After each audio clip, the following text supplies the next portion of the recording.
ኦሪት ዘፍጥረት ምዕራፍ 25 አብርሃምም ደግሞ ስሟ ኬጡር የተባለች ሚስት አገባ። እርሷም ዘምራን፣ ዮቅሳንን፣ ሜዳንን፣ ምድያምን፣ የስቡቅን ወለደችለት። ዮቅስም ሳባንና ዳንን ወለደ። የዳንም ልጆች አሳራውያን፣ ለጣሳውያን፣ ለኡማውያን ናቸው። የምድያምም ልጆች ጌፌር፣ ሄኖኅ፣ አቢዳጽ፣ ኤልዳህ ናቸው። እነዚህ ሁሉ የኬጡራ ልጆች ናቸው። አብርሃምም የነበረውን ሁሉ ለይስሐቅ ሰጠው። የአብርሃም ለነበሩ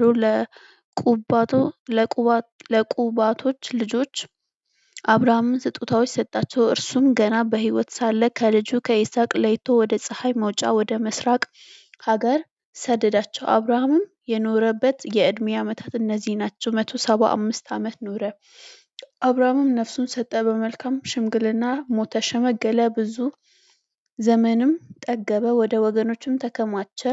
ልጆቹ ይስሐቅና እስማኤል በመምሬ ፊት ለፊት ባለው በኬጢያዊ በስናር ልጅ በኤፍሮን እርሻ ላይ ባለ ድርብ ክፍል በሆነው ዋሻ ውስጥ ቀበሩት። አብርሃምም የኬጢ ልጆች የገዛ እርሻ ይህ ነው። አብርሃም እና ሚስቱ ሳራ ከዚያ ተቀበሩ። አብርሃም ከሞተ በኋላ እግዚአብሔር ልጁን ይስሐቅን ባረከው። ይስሐቅ ቤርአሩይ እየተባለ በሚጠራው ምንጭ አጠገብ ኖረ። የሳራ ባሪያ ግብፃዊቷ አጋር ለአብርሃም የወለደችው የአብርሃም ልጅ የእስማኤል ትውልድ ይህ ነው። የእስማኤል ልጆችም ስም በየስማቸው እና በየትውልዳቸው እንዲህ ነው። የእስማኤል የበኵር ልጁ ነባዮት፣ ቄዳር፣ ነብዳኤል፣ መብሳም፣ ማስማዕ፣ ዱማ፣ ማሳ፣ ዱካን፣ ቴማን፣ ኢጡር፣ ናፌስ፣ ቄድማ። የእስማኤል ልጆች እነዚህ ናቸው። ስማቸው በየመንደራቸው በየሰፈራቸው ይህ ነው። በየወገናቸው 12 አለቆች ናቸው። እስማኤልም የኖረበት ዕድሜ ዘመን 130 ዓመት ነበር። ነፍሱን ሰጠ፣ ሞተም፣ ወደ ወገኖቹም ተከማቸ። መኖሪያቸው ከኤውላጥ አንስቶ በግብፅ ፊት ለፊት እስከምትገኝ እስከ ሱር ድረስ ወደ አሦር በምትወስደው መንገድ ላይ ነበር። እንዲህም በወንድሞቹ ሁሉ ፊት ተቀመጠ። የአብርሃም ልጅ የይስሐቅ ትውልድም ይህ ነው። አብርሃም ይስሐቅን ወለደ። ይስሐቅም 40 ዓመት ሲሆን ርብቃን አገባ። እርሷም በሁለት ወንዞች መካከል ያለ የሶርያዊው የባቱኤል ልጅና የሶርያዊ የላባ እኅት ናት። ይስሐቅም ስለ ሚስቱ ወደ እግዚአብሔር ጸለየ፣ መካንም ነበረችና እግዚአብሔርም ተለመነው። ርብቃም ሚስቱ ጸነሰች፣ ልጆችም በሆድዋ ውስጥ ይገፋፉ ነበር። እርሷም እንዲህ ከሆነ ይህ ለእኔ ምኔ ነው አለች። እግዚአብሔር ትጠይቅ ዘንድ ሄደች።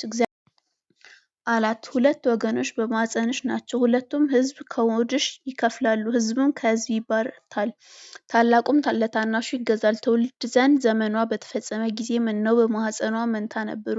በፊትም የወጣው ቀይ ነበር፣ ሁለተኛው ጠጕር ለብሶ ነበር፣ ስሙም ኤሳው ተባለ። ከዚያም በኋላ ወንድሙ ወጣ፣ በእጁም የዔሳውን ተረከዝ ይዞ ነበር፣ ስሙም ያዕቆብ ተባለ።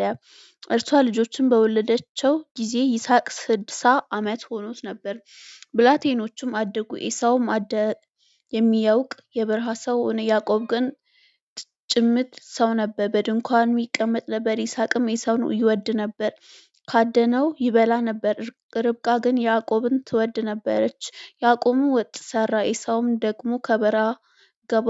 ኤሳውም ያዕቆብን ከዚህ ከቀዩ ወጥ አብላኝ፣ እኔ እጅግ ደክሜአለሁ አለው። ስለዚህ ስሙ ኤዶም ተባለ። ያዕቆብም በመጀመሪያ ብኵርና ሽጥልኝ አለው። ኤሳውም እነሆ እኔ ልሞት ነኝ፣ ይህች ብኵር ለእኔ ምኔ ናት አለ። ያዕቆብም እስኪ በመጀመሪያ ማልልኝ አለው። ማለለትም፣ ብኵርናውንም ለያዕቆብ ሸጠ። ያዕቆብም ለዔሳው እንጀራና የምስር ወጥ ሰጠው፣ በላ ጠጣ፣ ተነሥቶም ወደ እንዲህም ኤሳው ብኵርናውን አቃለላት ይላል።